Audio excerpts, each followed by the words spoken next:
Miscellaneous service preliminary examination 2023, exam date ছিল 15/9/2024। এই সিরিজের কোয়েশ্চেন বুকলেটের 2 নম্বর অঙ্ক, 2 নম্বর কোয়েশ্চেন, সেটা একটা অঙ্ক ছিল। কোনো মূলধনের বার্ষিক 6.1% হারে কত বছরে দ্বিগুণ হবে? তার অপশানসগুলো ছিল এ 12 বছরে, বি 9 বছরে, সি 16 বছরে, ডি 8 বছরে। প্রথমে বলি উত্তরটা হবে 16 বছরে। এবার কিভাবে হবে সেটা শর্টকাট মেথড করার জন্য কি করব? প্রথমত হচ্ছে মূলধন।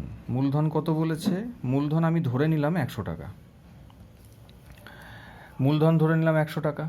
তাহলে কোনো মূলধনের বার্ষিক 6.1% হারে কত বছরে দ্বিগুণ হবে? অর্থাৎ মূলধন দ্বিগুণ হওয়া মানে মোট হয়ে গেল 200 টাকা। এই 200 টাকাটা মানে কি? অর্থাৎ মূলধন তার সাথে হচ্ছে ইন্টারেস্ট। ইন্টারেস্ট মানে হচ্ছে আমার যেটা আমি এই 6.1% হারে ফেরত পাচ্ছি। অর্থাৎ মূলধন যোগ সুদ মানে হলো 100 যোগ 100, 200 টাকা। এবার এখানে যেটা বলা নেই, ইংলিশ ভার্সন যে কোয়েশ্চেনটার আছে সেটাতেও বলা নেই, when will it be double if some capital was invested at the rate of 6/1/4%। এখানে এটা বলা নেই যে এটা সিম্পল ইন্টারেস্ট হবে, মানে সরল সুদ হবে না চক্রবৃদ্ধি সুদ হবে। তা ধরে নিচ্ছি সরল সুদের কথাই বলছে। তো সেই সরল সুদের অনুযায়ী আমরা জানি যে সুদ অর্থাৎ ইন্টারেস্ট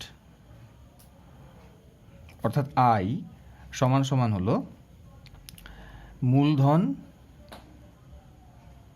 গুণ সুদের হার গুণ সময়, এই পুরোটাকে 100 দিয়ে ভাগ। এবার এটাকে আমরা লিখি, ইংরেজিতে লেখা হয় I = P × R × T / 100। এবার আই এর জায়গায় আমি 100 বসাচ্ছি, কারণ ইন্টারেস্ট আমার 100। প্রিন্সিপালের জায়গাতেও আমি 100 বসাচ্ছি। রেট অফ ইন্টারেস্ট আমার এখানে আছে 6.1% এবার 6.1% মানে হলো 4 × 6 = 24, 25, 25-এর 4%। তাহলে সেই 25-এর 4% এখানে বসে যাবে, গুণ টি / 100। এবার দেখো এই 100 আর এই 100 ক্যান্সেল হয়ে গেল। তাহলে এখানে পড়ে থাকলো 1, এইখানে পড়ে থাকলো টি গুণ 25, নিচে হচ্ছে 100 গুণ 4। তাহলে এটাকে এপাশে পুরোটা যদি নিয়ে যাই, টি সমান সমান হয়ে যাবে 4 গুণ 100 ওপরে আর নিচে হয়ে যাবে 25।